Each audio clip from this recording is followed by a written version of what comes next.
So Brighton and Amelia, I have a Kit Kat for you.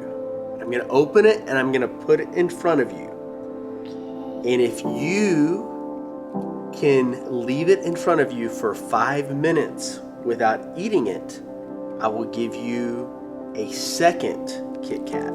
5 minutes. If you can go 5 minutes without eating it, then you can have the other ones. This is easy. Easy peasy lemon squeezy. At least I think so. At least I think so.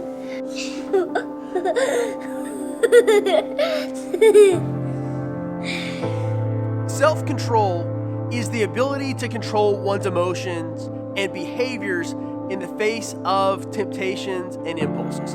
Now, the very concept of self-control implies that there's a battle between a divided self. It's this idea that our self produces desires that we should not satisfy, but instead that we should control.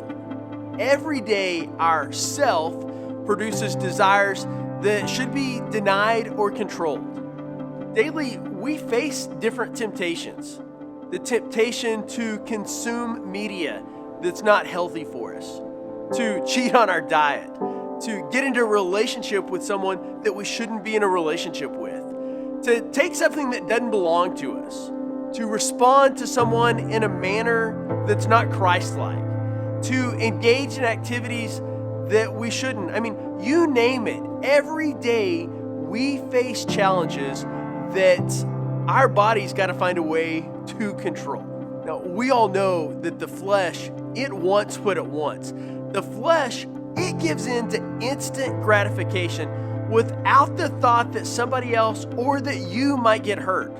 To overcome all of these temptations that we face on a daily basis, then self-control is the fruit of the Spirit that it's got to be developed within us. Have you been struggling with a particular weakness for a while now, and you're wondering why you can't yet overcome it? It could be that you have a lack of self-control.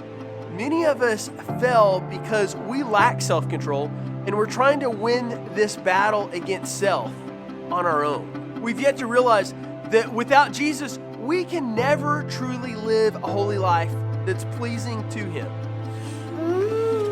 It smells like chocolate, but I'm not eating it.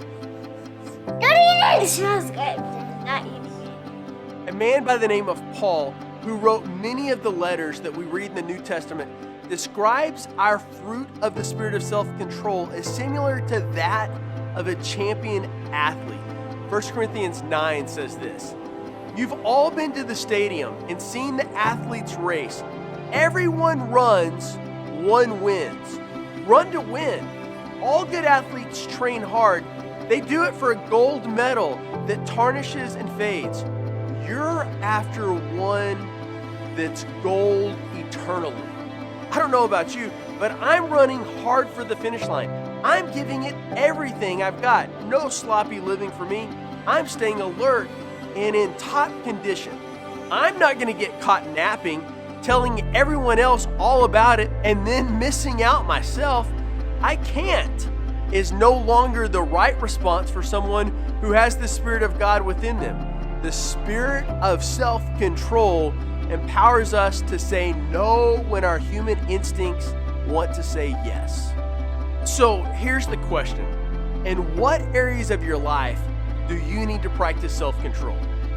Is it in your emotions, in your desires, or in your actions? Is it to break a habit, or maybe to start a new healthy habit?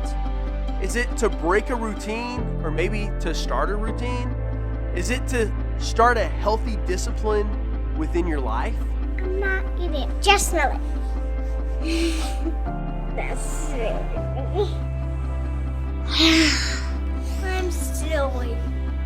The Spirit of God empowers us to push ourselves harder and accomplish goals that our minds tell us there's no way that we can accomplish them. King Solomon, who was a wise man, wrote in Proverbs chapter 25, "A man without self-control is like a city broken into and left without walls." So the picture is that of a city whose walls have been so nearly destroyed is to be without defense against an enemy. You know, it's often that way with mankind, who has no restraint over his spirit. The source of mankind's passionate energies. He has no defense against anger, against lust, against desires, you name it. God wants us to have self-control so that we won't fall over as the wind blows. Amelia and Brighton, they practiced amazing self-control. Even as we ate Kit Kats in front of them, they were like an oak. They couldn't be broken. Time's up. Y'all can eat them now. And you Yes. get the other. And snatch. Super crunchy. Super crunchy too. In today's world, self-control is a fruit of the Spirit that many people lack. But that didn't have to be your story. God is calling you higher. Will you respond?